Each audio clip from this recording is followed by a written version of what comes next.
حضرت موسیٰ علیہ السلام کے بعد بنی اسرائیل کی ایک قوم سمندر کے کنارے ایلا میں رہتی تھی۔ یہاں کا منظر اللہ کی نعمتوں سے بھرا تھا۔ سمندر کی ٹھنڈی ہوا، دھوپ اور لہروں کی میٹھی خوشبو ہر ایک کونا جیسے سکون اور برکت سے روشن تھا۔ یہ لوگ اللہ کے نام سے واقف تھے، اس کے احکام جانتے تھے، لیکن دلوں میں ایک پرانی عادت زندہ تھی۔ یہ قوم پہلے بھی وعدہ کہتی تھی اور پھر اسے اپنی سہولت کے مطابق توڑ دیتی تھی۔ ایک وعدہ توڑنے سے کیا ہوگا، ہم بعد میں اللہ سے معافی مانگ لیں گے۔ زبان سے اطاعت اور عمل میں چالاکی۔ اس قوم کے بزرگ کہتے، ہم اللہ کے منتخب کیے ہوئے لوگ ہیں، ہم پر پابندی کیوں لگائی گئی؟ پابندی نہیں، یہ امتحان ہے، اور ہمیں اللہ پر یقین رکھنا چاہیے۔ اللہ نے ان کے حال کو دیکھ کر ان پر ایک ایسا امتحان رکھا جو ان کے دل کا راز کھول دے۔ اسی لیے ان پر پابندی لگائی گئی، صرف سبت یعنی ہفتے کے دن کی۔ اللہ نے اس قوم سے کہا، صرف ہفتے کے دن اپنی تجارت چھوڑ دو، اپنی مشغولیت چھوڑ دو اور صرف میری عبادت کرو۔ شہر میں آواز پھیلی۔ ایک شخص بولا، صرف ایک دن کی بات ہے، اللہ کے لیے رک جائیں گے؟ دوسرا ہنس کر بولا، دیکھتے ہیں ہم جب سمندر مچھلیوں سے بھر جائے تب بھی۔ اور پھر امتحان نے اپنی شکل دکھائی۔ جس دن شکار منع تھا، اسی دن سمندر مچھلیوں سے ابل گیا۔ تازی موٹی مچھلیاں جیسے خود کنارے تک آ کر کہہ رہی ہوں، ہمارا شکار کرو۔ ایسا پہلے کبھی نہیں ہوا۔ یہ اللہ کا امتحان ہے۔ رات کا اندھیرا شہر پر چھا گیا، گھروں کے اندر لوگ پریشان تھے۔ ایک چھوٹی سی خطا بھی لمبے جھگڑے میں بدل جاتی تھی۔ مچھلیوں کے شکار نہ ہونے کی وجہ سے گھر میں روز جھگڑے ہو رہے ہیں۔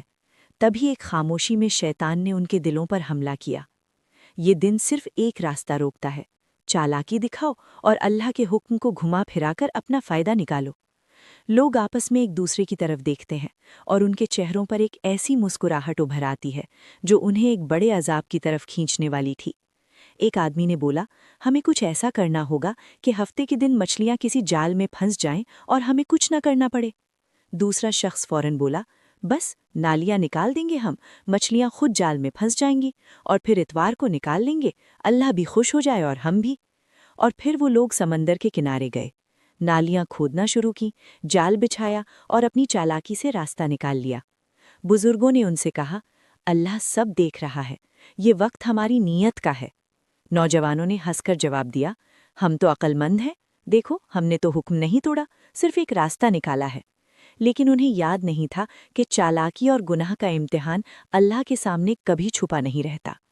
گنہگار لوگ مچھلیوں کا بوجھ اٹھا کر گھوم رہے تھے، ان کی چالاکی بھری مسکراہٹ ان کے چہروں پر دکھ رہی تھی۔ اللہ کے حکم کو توڑنا تمہارے لیے بربادی کی وجہ بنے گا۔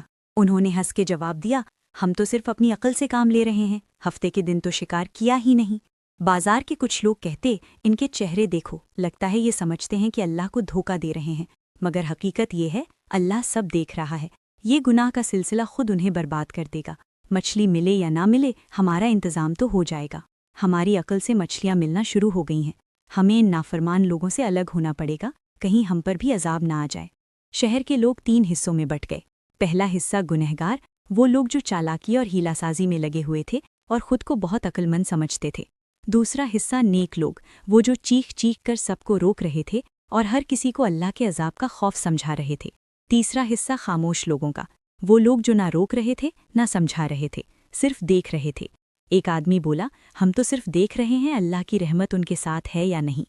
جب باقی لوگ ان گنہگار لوگوں کو دیوار پر چڑھ کر دیکھتے تو وہ لوگ دعوت اڑا رہے تھے، مچھلیاں کھا رہے تھے، ہنس رہے تھے، ہم دعوت اڑا رہے ہیں، جبکہ دوسرے بھوکے مر رہے ہیں۔ نیک لوگ کہتے، ہم نے کتنی دفعہ سمجھایا، پھر بھی یہ لوگ اپنے گناہ میں اتنے پرجم ہیں۔ یہ نافرمانی نہیں بلکہ ہماری عقل کا نتیجہ ہے۔ اللہ ہم پر مہربان ہے۔ اور یہی وہ رات تھی جب تنبیہ کا سلسلہ ختم ہوا اور بربادی کا وقت قریب آیا۔ شہر کی گلیاں خاموش، صرف سمندر کی ہلکی لہریں اور ہوا کا شور۔ گنہگار لوگ پیٹ بھر کر سو گئے اور پھر خاموشی میں ایک آواز جیسے فضا سے گزر رہی ہو، ذلیل اور رسوا بندر بن جاؤ۔ پہلے ہلکا سا سایہ آیا، پھر ان کے چہرے بگڑنے لگے، انگلیاں لمبی اور پنجیوں جیسی ہو گئیں، ہاتھوں اور پیروں پر بال ابھرنے لگے، سانس کی آواز تیز ہو گئی۔ ایک آدمی بولتا ہے، یہ کیا ہو رہا ہے، ہم انسان نہیں رہے۔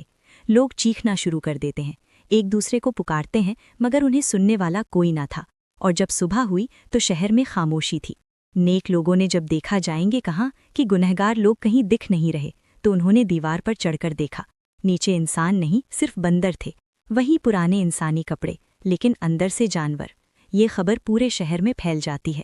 اللہ نے ہفتے کے دن شکار کرنے والوں کو بندر بنا دیا۔ جب لوگ وہاں پہنچ کر یہ عذاب کا منظر دیکھتے ہیں تو انہیں یقین نہیں آتا۔ وہ کہتے ہیں یہ کیسے ممکن ہوا؟ کیا یہ واقعی میرے رشتہ دار ہیں؟